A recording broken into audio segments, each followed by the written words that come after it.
We were sent to this planetary backwater with the highest expectations of efficiency and the lowest expectations of resistance. The mission was simple: retrieve a specimen from the bipedal primates, catalog the nervous system, and depart before the locals returned to their peculiar rituals of combustion engines, fried starches, and something they call football, which involves little foot and even less ball. It is remarkable how long a species can survive despite devoting the majority of its time to distractions. Entire networks transmit reality television, where they watch their fellow citizens eat insects or shout at one another in kitchens. Their nutritional hierarchy places a glowing box called a microwave above all else, in which they prepare burritos filled with what our biologists insist is not food, but chemical warfare disguised as sustenance. And yet they thrive, multiplying faster than their oceans can drown them. The Central Council selected me as observer, not because of modesty, but because of precision. I have the finest record in interspecies analysis. My notes on the swamp world of Carthak are still used as academy primers. My capture of 6 armed Kriv mercenaries while blindfolded remains legendary. To be assigned to humans, then, seemed beneath my dignity. A primitive mammal with an underdeveloped cortex was hardly worthy of my intellect. Nevertheless, I approached the task with the same rigor I would a proper adversary. Our vessel arrived over the jungle sector of a continent the natives call South America, though why they insist on naming land after a mapmaker rather than the mapmaker after the land is another reminder of their inverted logic. The terrain was inconvenient, dense foliage, wet air heavy with insects, and the persistent smell of decay, the kind of place one would expect primitives to avoid. Instead, they glorify it with documentaries narrated in soothing tones, as if swarms of biting parasites were majestic wonders. Scanners identified a solitary human near a riverbank. He appeared his 3rd decade, lean but not malnourished, clad in drab green fabric pattern to imitate the foliage. They call this camouflage, an earnest attempt at invisibility that fools perhaps rabbits, but certainly not us. He had constructed a modest fire, evidently for cooking, though his provisions were limited to metal tins and something wrapped in plastic. One of my colleagues speculated he was a naturalist, one of those humans who pretend to live without technology while filming themselves with drones. I disagreed. The fire was too efficient, the movements too economical. Still, he seemed docile enough, and the council required only an average specimen. We initiated the paralysis beam. His body froze mid-motion, tin in hand, expression unreadable. It amused me to compare him to an unplugged toaster, sturdy in shape but suddenly useless. My subordinates lifted him aboard with care usually reserved for carrying fragile glass. I reminded them it was only a human, a creature that injures itself by slipping in bathrooms. They laughed, though with the strained laughter of juniors desperate to impress.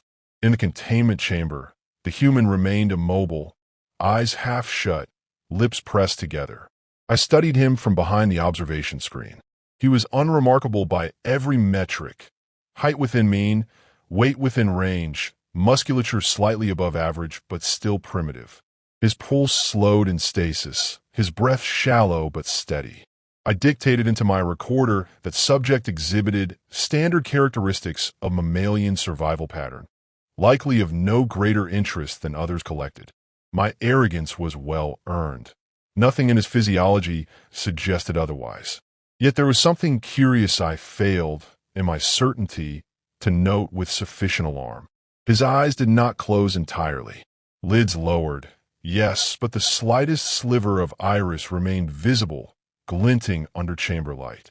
And his lips, though locked by our beam, shifted in the faintest of ways. Not trembling in fear, not slack with stupor. They curled, just enough to suggest intention.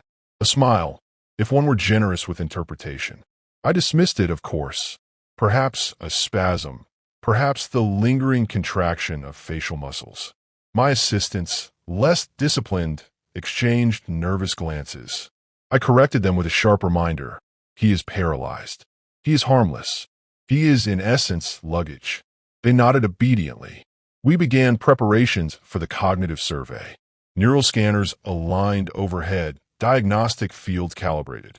I permitted myself another observation of the specimen. His skin bore faint marks, not random but patterned. Scars healed cleanly. Too deliberate to be accidents, too numerous to be coincidence. My assumption, written formally into the record, was that humans, like many primitive species, engage in ritual violence or careless hunting accidents.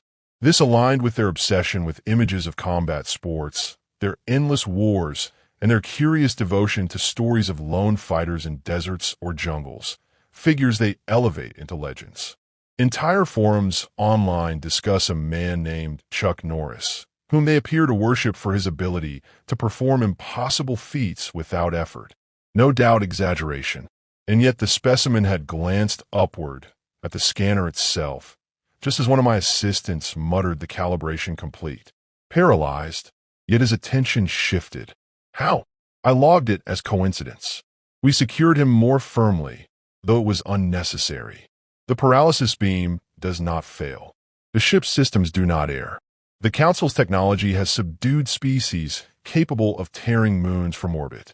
This was a human, alone in a jungle, carrying tins of beans. To fear him would have been absurd. Still, as the containment chamber sealed, I lingered on that faint curve of the lips. It unsettled me in ways I refused to articulate. I reminded myself of their obsessions. Hamburgers so large they require dislocation of the jaw. Emojis employed as substitute for language. Something they call Florida Man. An endless scroll of absurd misfortunes cataloged, as if the species itself were mocking its own instability. Surely, I told myself, this one was no different. Another primitive. Another data point. The beam hummed softly, the chamber filled with sterile light, and I declared the subject ready for study. My arrogance remained intact, my report precise, my confidence unshaken. And yet, as I turned from the glass, I could not help but note in the record a trivial, inconsequential detail that my superiors would likely ignore. Specimen displays minor facial anomaly under stasis field. I said into the recorder. Possible residual spasm. Resembles a smile. The containment chamber was silent, but for the measured hum of our instruments. I expected a routine commencement of neural survey, the kind of work so mundane I might have conducted it in half-consciousness. Yet as the light pulsed across the human skull, his eyelids flicked open. Not the sluggish droop of sedation wearing thin, but a deliberate opening, pupils constricting against our artificial glare. He was awake, though he should not have been. My first thought was irritation, an inconvenient error in calibration. My second, quickly denied, was unease. He did not scream. Humans scream when startled. They scream when afraid or when their reality fractures. Instead, his mouth curled again in that deliberate way. A smile, clearer now, purposeful. He surveyed the chamber with calm attention, his gaze taking in the curved walls, the suspended machinery, the transparent screen behind which we observed. Then, to my dismay, his eyes found mine. For a heartbeat too long, he studied me, and the smile deepened. I activated the translator field, expecting frantic questions or threats. Instead, the first words he spoke were, "So which one of you is in charge?" His tone was calm, conversational, as though we were colleagues in a meeting rather than captor and captive. My assistance shifted uncomfortably. I straightened, ensuring my posture conveyed superiority. "I am the overseer. You will remain still for examination." He ignored the command entirely. His gaze shifted across the observation panel, and with unnerving precision, he gestured with his chin toward each of us. "You're the pilot," he said, eyes on my subordinate at navigation. "You're the systems engineer," he added, nodding toward the technician. Then his eyes returned to me. "And you're the one writing the report. Analyst. Scientist. Probably the one who talks too much." My jaw stiffened. "Pure coincidence," I assured myself. "Statistical probability, nothing more." Still, my subordinates glanced at me in discomfort, as though the human's casual deductions had exposed some hidden truth. I attempted laughter, measured, dismissive. "You guess at roles the way your species guesses at weather." Accuracy is irrelevant. He tilted his head, unperturbed. Maybe, but you'd be surprised what people give away by posture and silence. Then, as if the situation were a social gathering, he added, "Name's Callum, by the way. Since you already know mine, I figure introductions are fair." Introductions? Captives do not initiate etiquette. Yet there he was, relaxed in his restraints, speaking with a civility that mocked our authority. My assistant hissed a reminder. He should not have been awake. The paralysis field remained active, yet he flexed his fingers as though testing them, slow, deliberate movements that should have been impossible. "You have no comprehension of where you are," I said coldly. "Your nervous system is immobilized by technology your species could not imagine." He chuckled softly. A chuckle, as if amused. "I was awake the whole trip up," he said.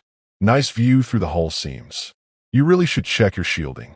Leaks starlight like a sieve."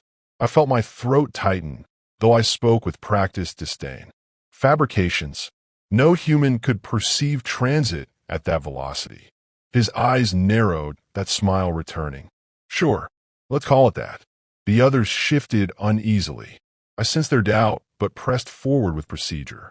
We initiated the primary diagnostic pulse, beam stroking across his cerebral structure. He winced slightly, then spoke again. "IKEA instructions are clearer than this setup.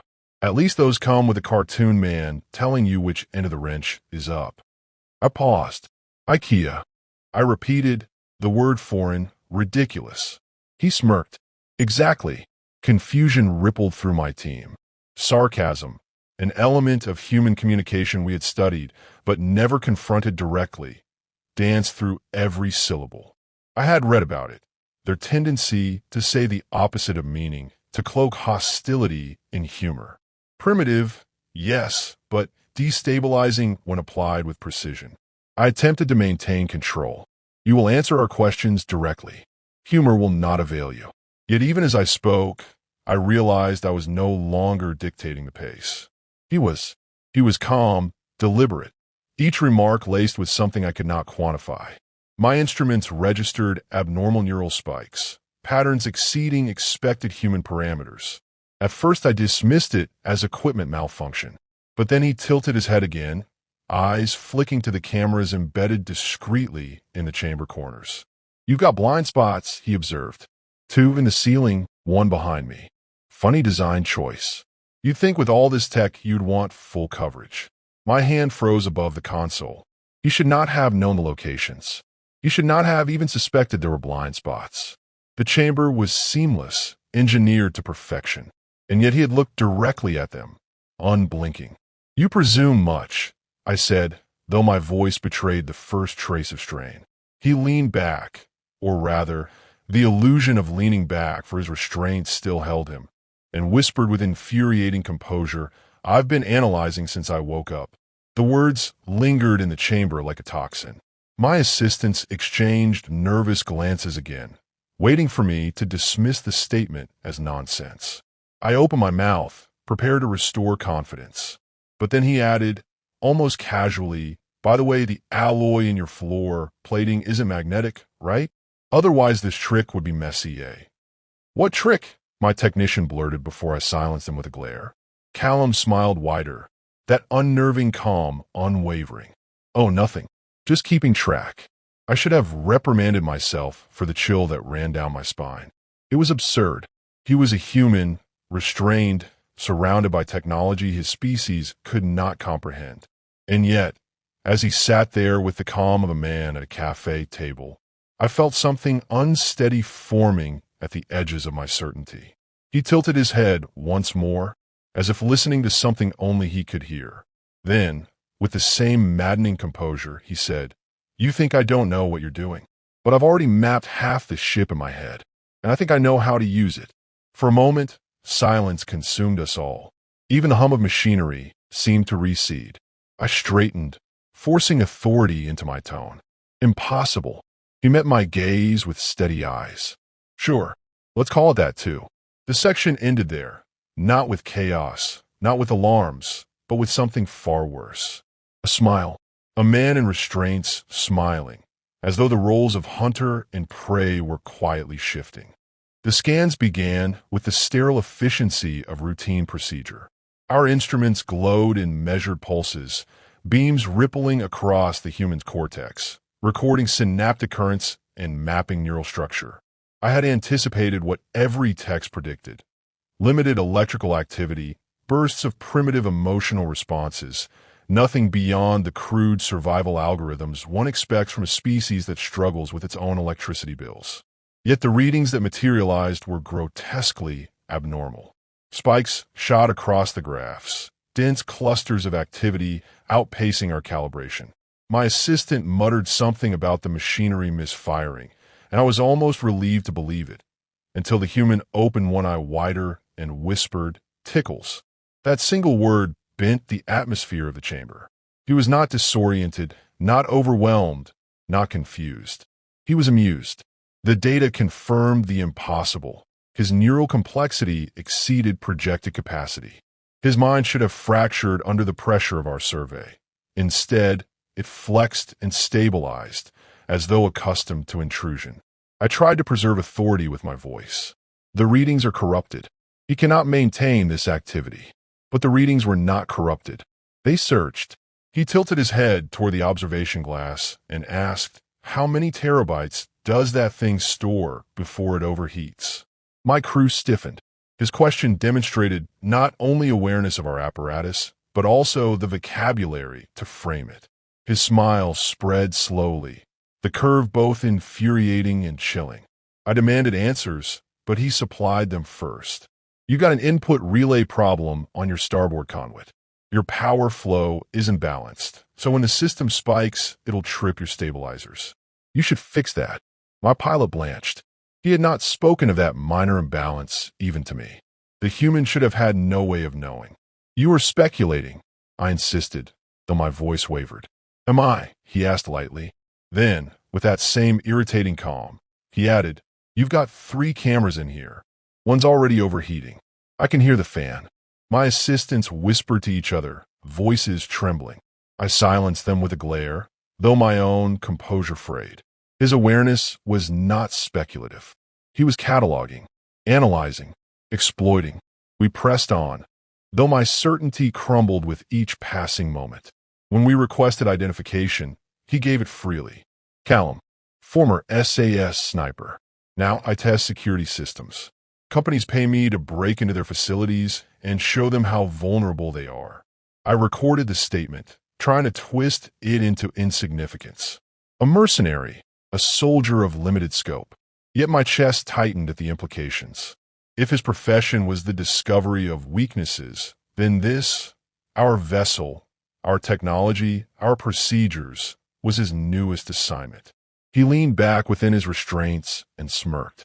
"You should know, I've already sent a message." The words detonated inside the chamber. My technicians scrambled to check transmissions, but logs revealed nothing. My pilot insisted our encryption was intact. I declared it a bluff, a feeble attempt to unsettle us. Yet Callum's smile never faltered. "You think I'm joking," he said, "but you've had me under for, 6 hours? That's plenty of time." I tried to laugh. It emerged brittle. Humans possess no capacity for interstellar communication. He arched an eyebrow. "You'd be amazed what we hide. Ever wonder why all those rocket launches get called weather satellites? You really think we're that sentimental about clouds?" His words burrowed into me. I searched for rebuttals, but found none. He spoke as though reciting facts, not bluffs. My subordinates whispered in rising panic. I snapped at them to maintain discipline, but even as I barked, I felt the edges of my own certainty corroding. The scans intensified. The data, once expected to prove his inferiority, now revealed dense cross patterns of neural fire, layers of calculation stacked upon instinct. He was not reacting as prey. He was anticipating as predator. I tried to salvage authority. "You exaggerate. Your species cannot conceal such capabilities." He gave a slow shrug, impossibly casual given his restraints. "We thought you'd never check. You assumed we were idiots. Worked out better than we hoped." My instruments flickered then, screens distorting with static. The ship's AI issued a warning tone. I barked commands, certain this was coincidence. Yet Callum smiled as though he had expected it. Right on time, he murmured. The AI stuttered, not malfunctioning, but repeating. It replayed fragments of his earlier words. Tickles already sent a message, right on time. Each phrase echoed in synthetic cadence, cycling without command. My crew froze in disbelief. Our systems never repeated unlogged speech. This was intrusion, not error. I slammed the console. What have you done? His eyes met mine through the glass, cold and deliberate. Just listening. Your scanner isn't one way. It's like a mirror. If you shine a light, sometimes it bounces back. The analogy was infuriatingly simple. Our technology could not be subverted by analogy. And yet the AI continued to stammer his words, replaying them with eerie rhythm. I attempted to sound confident, though my voice cracked. You cannot comprehend our systems. Maybe not in full, he admitted calmly.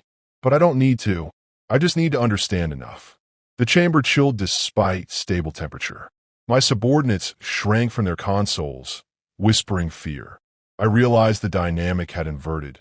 We were no longer interrogators. We were participants in his test. Desperation drove me to question him further. Why are you not afraid? We control you utterly. He leaned forward, restraints creaking slightly under his weight. Control? You keep saying that. But I've worked in places where people thought they had control. Every single time, I show them otherwise. He paused, voice lowering. You're not the first. The implication thudded into me. Not the first. Others? Had our empire's arrogance already been tested elsewhere? My thoughts scattered. The chamber felt smaller, airtighter. My final attempt at dominance was feeble. You overestimate your importance. You are one human among billions. Replaceable. Forgettable. His smirk faltered for the first time, replaced by a look far more unsettling. Pity. That's what you don't get. We've always been underestimated. That's how we like it. The lights flickered. Consoles blinked. My technician cried out as the AI logged unauthorized access from within our own survey chamber. Impossible. He was restrained. He was helpless. And yet the evidence glowed across every screen. He whispered one last phrase as alarms began their low wail. Consider this my assessment report. And with that, the section ended. Not with weapons drawn, not with violence, but with knowledge. Knowledge that the human was not prey, not subject, but examiner. We, not he, were the experiment. The alarms began as a low vibration through the deck plating, more sensation than sound, like a throat clearing before an argument. Then they rose, shrill and insistent, red strobes cutting across the chamber. My subordinates scattered to their consoles, hands trembling over controls that refused to obey. I barked commands with as much authority as I could still muster, but every panel responded sluggishly or not at all. The human sat in his restraints, utterly calm, watching the chaos unfold with that same infuriating curve of his lips. Minor malfunction, I declared, though my voice cracked. Systems will stabilize. They won't, Callum said, softly enough that the words slid beneath the alarms and still reached me. You've already lost primary command. I tried to laugh, but the sound emerged brittle. Our systems are fail-safe. No human. He interrupted with cruel precision. Fail-safe just means you haven't seen the right failure yet. My engineer shouted that the ship's AI had locked out half the command codes. The pilot screamed back that stabilizers were offline. Screens flickered, lines of alien script overwritten with fragmented phrases in the human's tongue. Already sent a message. Right on time. Tickles. The repetition chilled me. Our sentinel intelligence, the pride of our empire, was parroting the words of a primitive. Ow! I demanded. You are restrained. You have nothing.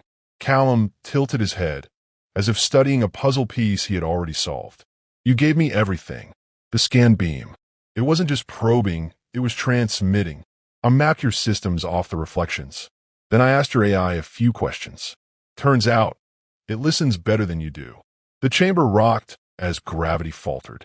My assistant slammed into a wall, shrieking. I gripped the console, forcing calm into my voice. This is sabotage. You will be punished severely for. Punished. He gave a faint chuckle. You still think you're holding the leash.